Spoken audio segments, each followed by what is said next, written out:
Cam Newton is focused on winning, not anything else. Stay tuned, and I'm going to let you know more about today's press conference with Cam Newton, latest injury report, and transactions for these Carolina Panthers.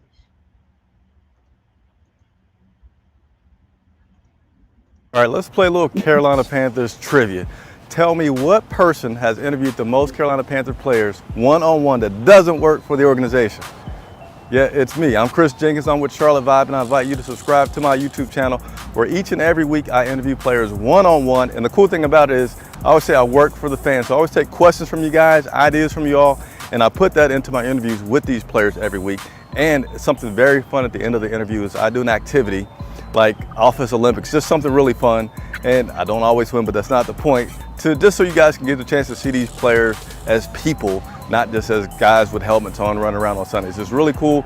So if I have your interest, please click subscribe to my YouTube channel and let me know what you think.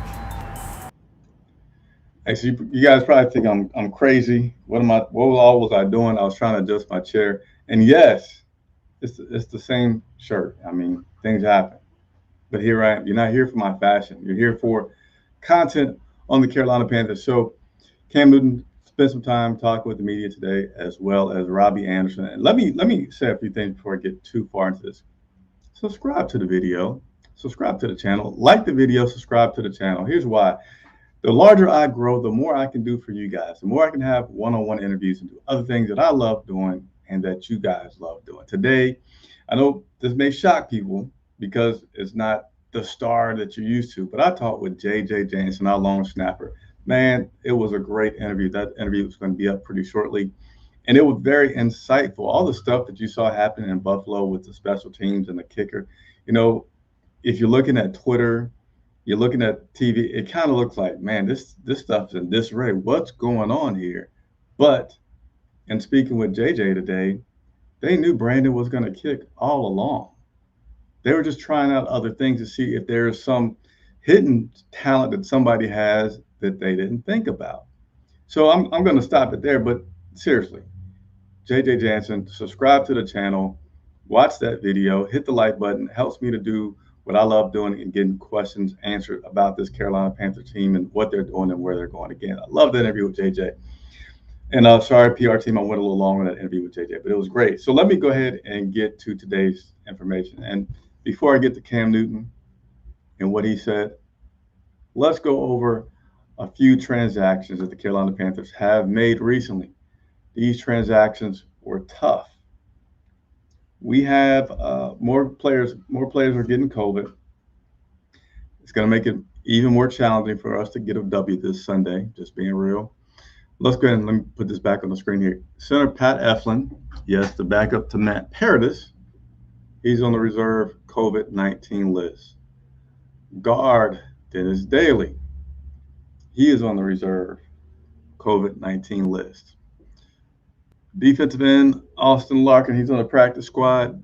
He was placed on the reserve COVID-19 list. So yes, that means our offensive line will be having yet again another new combination, and you're just hoping that they will scheme and they will protect Cam and Sam, because both of them are looking to be back there this week as we face the Tampa Bay Buccaneers. So that's definitely tough.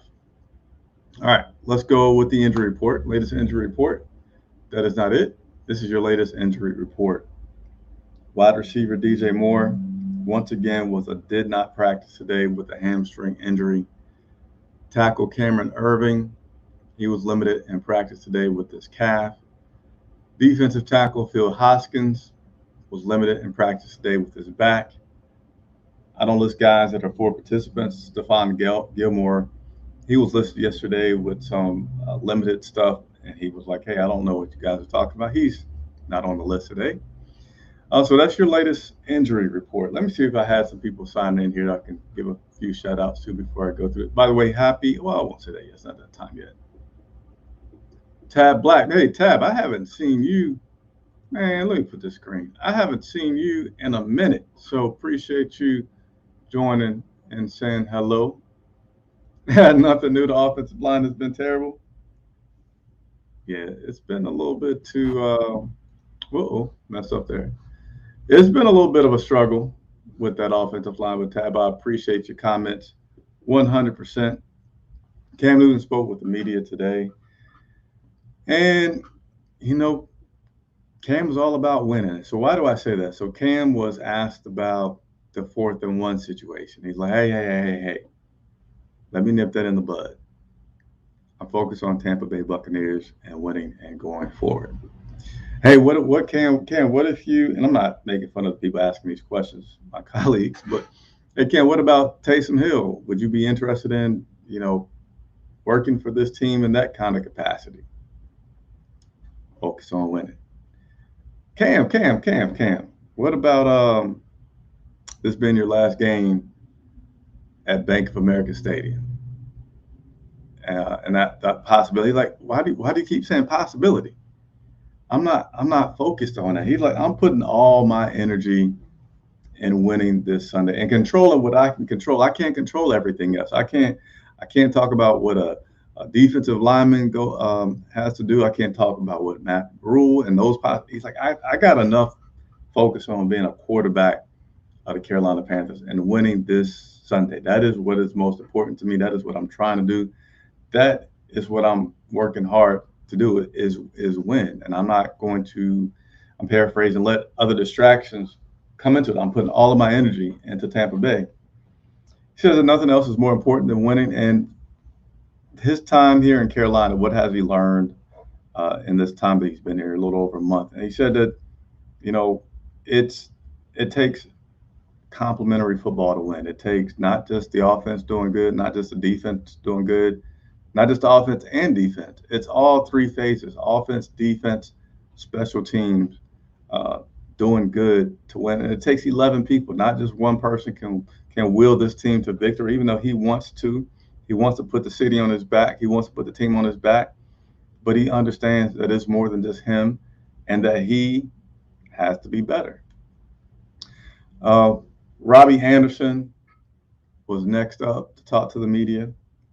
And he's been a guy that has been with Coach Rule for a very long time, has a lot of experience with him. And he says Coach Rule, in regards to if you were calling out Cam, talking about Cam specifically and his decision making on that 4th and 1 on Sunday after the game, that he feels like his coach has always been transparent.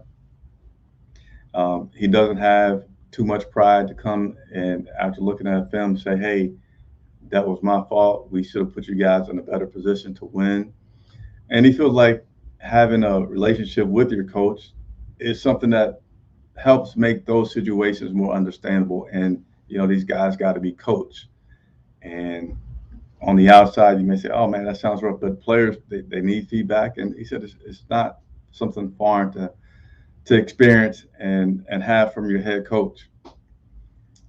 As Robbie was asked specifically about Cam and said that he feels like Cam was put in a tough situation to succeed.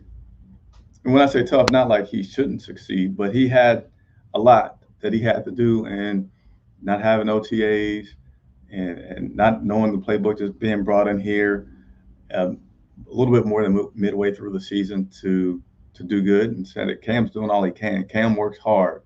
I'm hearing a lot about that, Cam working hard, and I personally have never criticized Cam for his work ethic.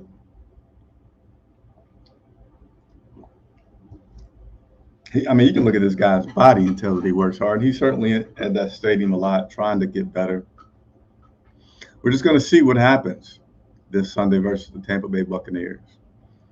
So that's it. Mostly want to give you guys an update on that COVID list. Adding 3 new players to that, which is going to affect our offensive line. Let you know about Cam speaking to the media, and he's just focused on winning. Doesn't really want to talk about much else, which I think is good. He's not going to help create any headlines to distract from what they need to do this Sunday against the Tampa Bay Buccaneers. I think that's a good leadership move. And let me go ahead and check out a few more comments before I get out of here.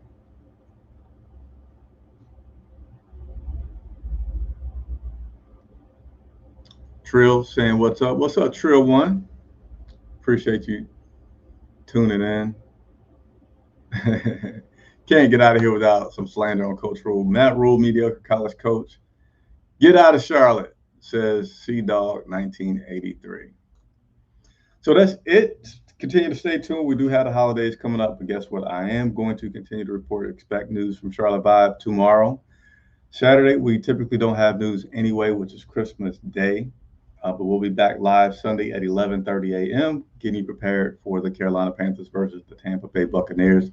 A pretty good live pregame show, interactive pregame show. And then we will also be bringing you a live show post-game, all right? So I invite you and encourage you to stay tuned to that. Got to say these days, be safe, all right? COVID is certainly becoming more rampant or spreading more rampantly, resurging, if you will. So just be safe, wear your mask. It's my 2 cents. Hey, thank you for watching. I'm Chris Jenkins for Charlotte Vibe. Talk to you later. If I can find this button in the broadcast.